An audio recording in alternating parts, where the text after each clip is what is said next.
Hi, my name's Will, and welcome to the Distorted Transmission for today. I'm talking to a band called Skull Patrol. How are you? Pretty good. How you doing? I'm good. Well, you're not really a band, are you? You're just one guy. So maybe you can introduce yourself and the other members of Skull Patrol who are not here today. For sure. Hey, my name's Jesse. I'm one of the guitarists for Skull Patrol. Not with me currently is other guitarist Kiara Bernstein, our vocalist Lucy Elby, our drummer Ioani Donnelly, and our bassist Patty Apotiki. I'm kind of ignorant. I quite often miss bands that have been around for a little while, but I've only sort of heard of you recently, but it's very possible that you've been around for a while and I'm just stupid and missed out. So could you tell me about the origins of the band, how long you've been around, that kind of thing? Sure. The history of the band's kind of a funny story because it took place actually around like 2017, not in the sense that we started, but I was living back in the States in Olympia, Washington, and a punk band called Mark Dan came through town, and I saw them at my little local shitty dive bar. And I'd been to New Zealand before in 2015, and it was just really cool, kind of randomly running into this group of people I hadn't met before.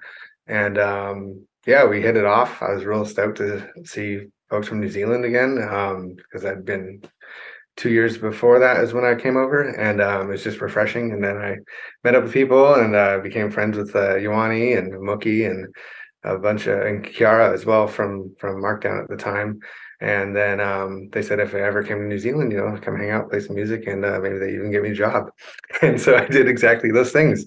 2019 came through, and I came to New Zealand, and then lockdown happened, and my friend Yoani, who is the drummer in our band, he was like, "Hey man, like, it's been, you know, we wanted to do something before you left. I was only supposed to be here 1 year, and technically we did begin practicing before the lockdown, but that really threw a wrench in everything. So technically we've been around since 2019, but it's kind of been a slow build due to everything that happened with COVID. What made you decide to sort of become a crossover band? I think the simplest explanation, besides my love of thrash and crossover, is I'm, I think technically the only full-time metalhead in the band, and the rest are punks. And so it's Right. perfect. To be fair though, Lucy, our vocalist, she's been playing in Slumbug for a long time, and she listens to a lot of doom and other metal, and so I shouldn't be so quick to say I'm the only metalhead, but predominantly surrounded by punks, and then a couple of metalheads in the mix. And so it's just kind of our writing process is kind of us clashing, but like having fun. There's not actually a clash, but it just turns into crossover. Sure. I mean, I guess that's how crossover was formed, right? There was sort of like a guys who were very sort of into thrash, but they were very much into punk and stuff. They were influenced by GBH or whatever, and Circle Jerks, things like that. And they sort of like brought that in, and then they discovered this sort of blend that kind of worked quite well. Cool. Yeah, Well done. Okay, thanks. so you released two singles to date. This is Skull Patrol, which is actually the name of a song. In case you think I'm having a stroke or something, this is Skull Patrol in August 2021, and Putiki in May 2022. So that's two tracks in 2 years. Are there any more coming out at some point soon? Well, technically, this is Skull Patrol is, I believe, a 5 or 6 track release on Bandcamp, Oh, and then okay. Putik, the single that we did when the protests were happening out in Waiheke. That's something that is near and dear to a lot of us, seen as almost everyone in our band is indigenous. Me, obviously not to New Zealand or Aotearoa, but Lucy, our singer, she's Maori, and our drummer Buzzy is Cook Islander. Patty is also Maori, and so we got quite a diverse mix, and a lot of indigenous issues come quite close to heart for us.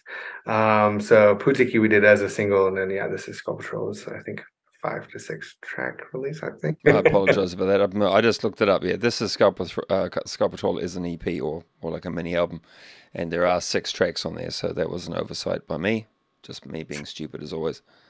You're So all yeah, good. so that's seven tracks in total. So yeah, so do you have any more coming out, or do you have any plans to release any more? Oh, we have a ton. We just haven't gotten to the state of recording it just because we've all been busy with different projects. Half of our band is in other bands. Kiara and Yoani and Patty are in No Brainers. Kiara's in 7 other bands. That's not a random number. I think it's like 7 or 8. It's an insane amount of bands that she is in while also running the vault and being a student for audio engineering. I am so impressed with her. She's an amazing person, musician, and yeah, she actually recorded "This Is Skull Patrol" before she was even in the band. Um, Okay, I was going to say so it was self-recorded, but she wasn't in the band at the time, so it's not. Right, gotcha. you can't claim that yet now. Cool. All right. So, yeah, is there anything more you can tell me about Skull Patrol? But that was really all the questions I had. I didn't know much about the band, which is me more than you. Yeah, is there anything else you'd like to add about that particular band before we move on? Sure, yeah. With Skull Patrol, I think we're getting ready to do a larger recording. We're going to be working with Vanya down in Wellington, um, and the whole next I don't know, series of tracks that we're going to try and make into an album or EP are going to be, I guess, getting a bit more aggressive and heading towards more. And I guess if you could, I don't want to be strict on genres, but heading more towards thrash, but still got the crossover element, of course, is. But it is going to get a little more chunky, a little more aggressive. But because I feel like our buddy Andy, who's in Knife and works, at Rock Shop, and Andy Young. Yep. shout out to Andy, you amazing man. He's always been pushing us to keep going and getting heavier, but he's also like always like, oh, it's like my favorite party thrash band, and which we do have like a lot of that attitude and joy and humor in our stuff, but also I think it's a mix because like the music may say that, but then also like Lucy's vocals are quite deep and also have a weight of their own that we really appreciate too, especially with like the single Putiki. Cool. All right. Well, let's move on because you're a multifaceted man, and you also have a solo project, a melodic black metal solo project called Burnt Lodge, which I discovered a little while back.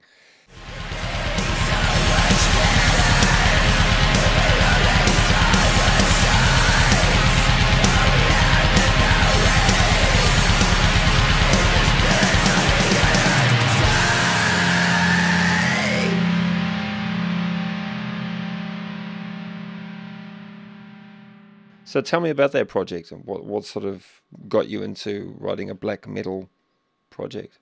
Well, back home in the States, I used to be in a Black and Death band, and that was called Anthropocene. That was in Olympia, and that was pretty gnarly music that we were making. I've been listening to metal my whole life. I usually tend to lean towards the heavier side of music, and I have really, really bad ADHD, and there's something about thrash and black metal that like really just like soothes my brain, and I just really connect with it.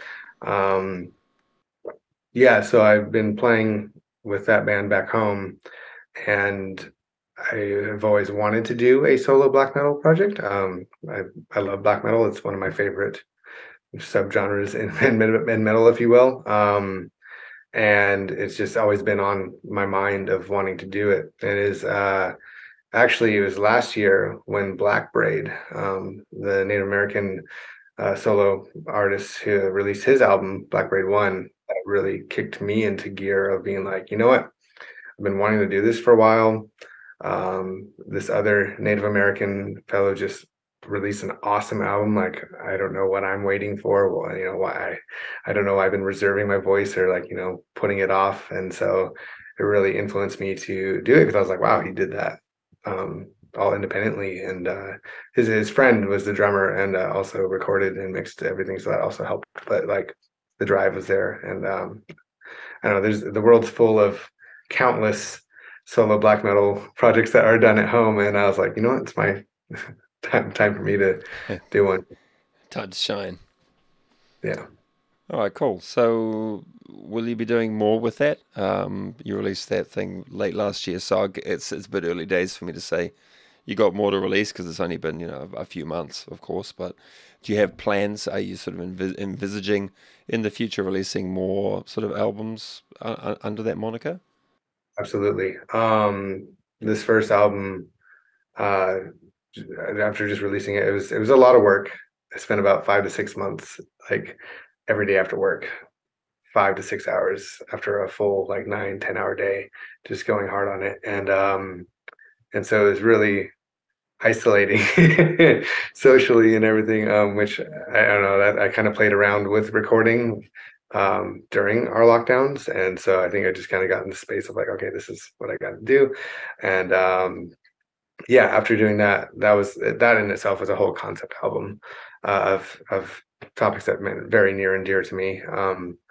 And so that, yeah, I will be planning on doing another album that will be following thematically kind of the topics in the first album. So, speaking of the themes, what are the themes? Because I didn't look into it. Like I listened to it, but I didn't really, investigate the lyrics and such. So what is the basis of the lyrical content? So Burnt Lodge came as in heads up to the viewers, it's a very heavy, heavy subject for me personally, and probably for a lot of people. Um, Burnt Lodge came out of me really trying to process the trauma of losing people, and specifically people from my if not directly from my tribe specifically, but other tribal communities back home. There's and similar here with New Zealand, there's like a real epidemic of suicide, especially in young people, and especially in young Indigenous people, and that is something that has happened, unfortunately, too much in my visible circle of people, and happens more to others. And so, Burnt Lodge was really me coming to terms with processing that loss, and what do I do with that? And so, yeah, the album itself follows kind of not linearly, but like follows kind of a stages of grief. Right. And with the first track being um, the feelings or place that someone's in when they decide to take their life. The second track of that album really is me at one of my students' wakes back home, and that was really a really painful time. And um, track three kind of delves into my tribe's, I guess you could say, creation era time period of like when death came into the world, what that how that changed the world for us. Because before that, there was actually no death in the world, and then an event occurred where that then led to where we are now. Of just that's a part of the cycles of life. Um, Track four talks about, well, it doesn't talk, it's an instrumental, but it's my, I guess, my audio based like expression of like what our cremation ceremonies look like, because our tribe would traditionally cremate our dead. Um, and track five is Joining the Ancestors, which is one of my, I think track that I'm most proud of on that album. It's also the longest, but it talks about how when our dead depart this world, we rejoin our ancestors in the stars, because that's where we originally believe we come from. Um, and then track six is about how do we hold on and how do we not forget those that we've lost.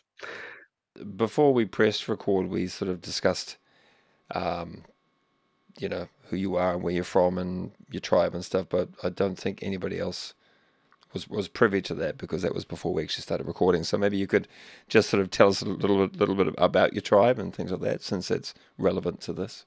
Sure. My Tongva name is Chayakiwe. Uh, my mother is Tongva. And we are represented by two bands of Mission Indians in the Los Angeles Basin.